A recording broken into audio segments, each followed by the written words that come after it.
Die Palapala beskuldigdes sal wel verhoor word en stappers maak spore toe vulkaan in Guatemala uitbars.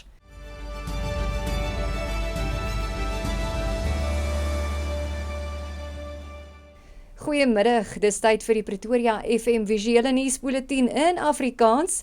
Die nuusbulletin is met trots geborg deur Solidariteit. Ek is Esmerie Eysel. Die streekhof in Modimolle het die aansoek van die 3 vermeende beskuldigdes in die Palapala saak om vrygespreek te word van die hand gewys. Landros Pieter Mantata het beslis dat Emanuela David en sy medebeskuldigdes Froliana Joseph en David Joseph wel in die hof moet verskyn.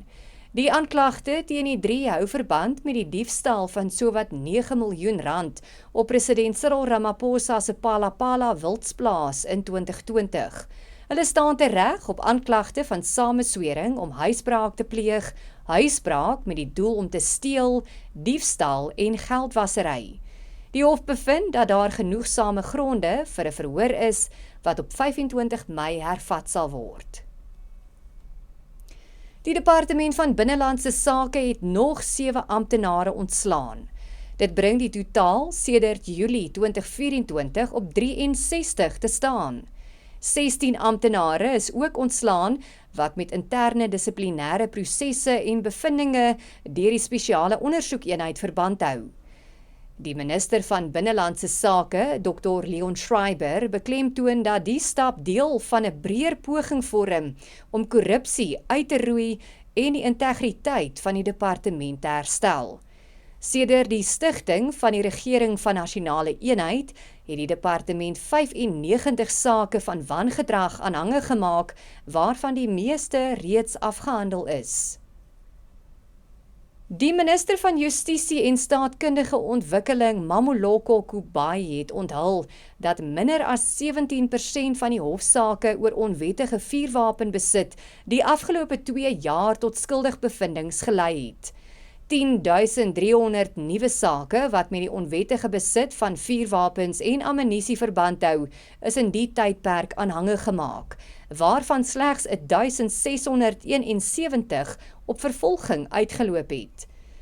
Die burgerregteorganisasie Civil Society South Africa sê in reaksie dat Suid-Afrika se regstelsel die stryd teen onwettige vuurwapens verloor.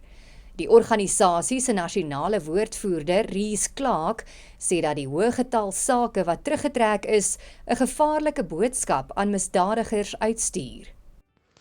Meer as 10.000 sake van onwettige vuurwapens is in 2 jaar aangemeld, maar net omtrent 2 uit elke 10 lei tot 'n skuldigbevinding. Dit wys die stryd teen onwettige vuurwapens werk nie soos dit moet nie.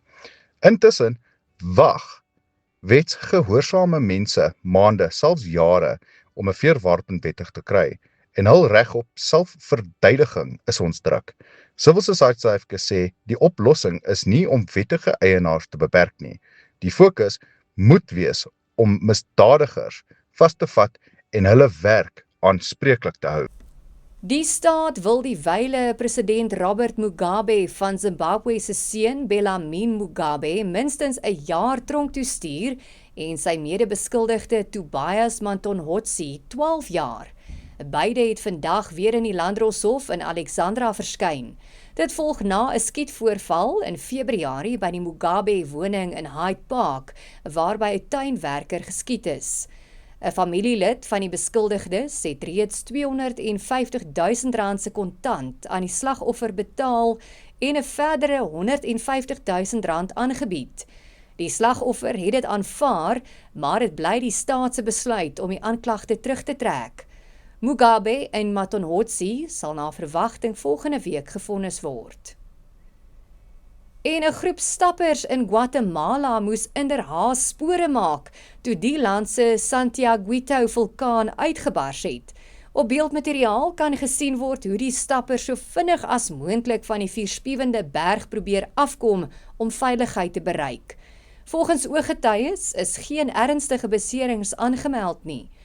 Dis algemeen bekend dat die vulkaan een van die wêreld se aktiefste is en gereeld sommer daagliks vulkaniese as en puin op skouspelagtige wyse die lug inskiet. En dit bring ons aan die einde van die nuusbulletin in Afrikaans hier op Pretoria FM. Baie dankie vir die saamkyk. Die nuusbulletin is met trots geborg deur Solidariteit.